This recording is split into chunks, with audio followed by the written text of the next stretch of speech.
ঠাকুরপুকুরে গাড়ি দুর্ঘটনায় গ্রেফতার করা হয়েছে সিরিয়ালের পরিচালক সিদ্ধান্ত দাসকে। আজ সকালে যে দুর্ঘটনা হয় সেই দুর্ঘটনার দায়ে গ্রেফতার করা হয়েছে পরিচালক সিদ্ধান্ত দাসকে। বিস্তারিত বলবেন পার্থপ্রতিম ঘোষ। পার্থ, দেখো, ঠাকুরপুকুর থানার পুলিশ ইতিমধ্যে পরিচালক সিদ্ধান্ত দাসকে গ্রেপ্তার করেছে এবং তার বিরুদ্ধে অনিচ্ছাকৃত খুনের ধারায় মামলা রুজু করা হয়েছে। আজকে সকালে যে জায়গায় দুর্ঘটনাটি ঘটে তোমায় বললো, পুলিশ জানাচ্ছে যে বিষয়টা সেটা হচ্ছে ওই রাস্তায় গাড়ি নিয়ে আসারই কথা ছিল না, কিন্তু অন্য রাস্তা দিয়ে যাওয়ার কথা, কারণ ওইখানে ফোর হুইলার গাড়ি ঢোকে না।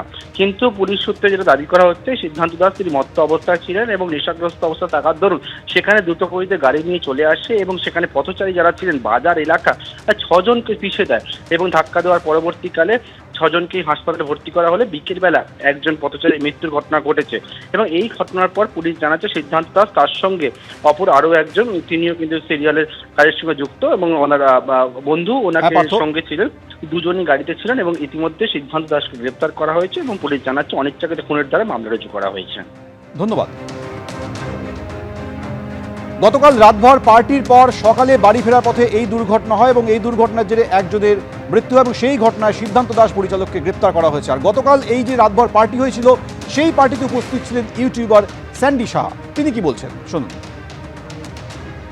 সম্পূর্ণ মিথ্যা কথা। আমি তো গাড়ি নিয়েই যাইনি, আমার গাড়ি চালক আসবে কোথা দিয়ে? আমি তো স্পটে ছিলাম না। আমি নিউজে যেটা দেখলাম যে একটা পথচারী একজনের মৃত্যু হয়েছে, আরো অনেক লোক আহত হয়েছে এবং সেটা সত্যিই খুব দুঃখজনক বিষয় এবং খুবই খারাপ লাগছে আমার সবারই, স্পেশালি যে মানুষটিকে করা মানে মৃত ব্যক্তি বা যারা আহত হয়েছে সবার প্রতি আমার সত্যিই খারাপ লাগছে।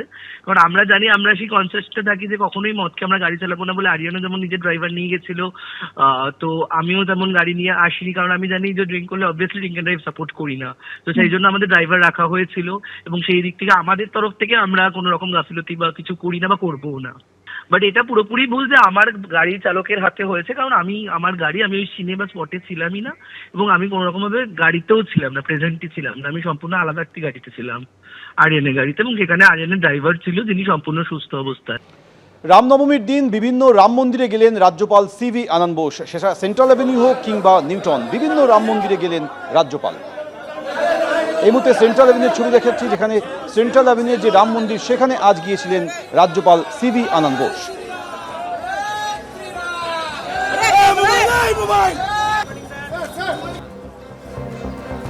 সেন্ট্রাল অ্যাভিনিউর পর তিনি নিউটাউনে যান, সেখানেও যে রাম মন্দির রয়েছে সেখানেও গেলেন রাজ্যপাল সিভি আনন্দ বোস।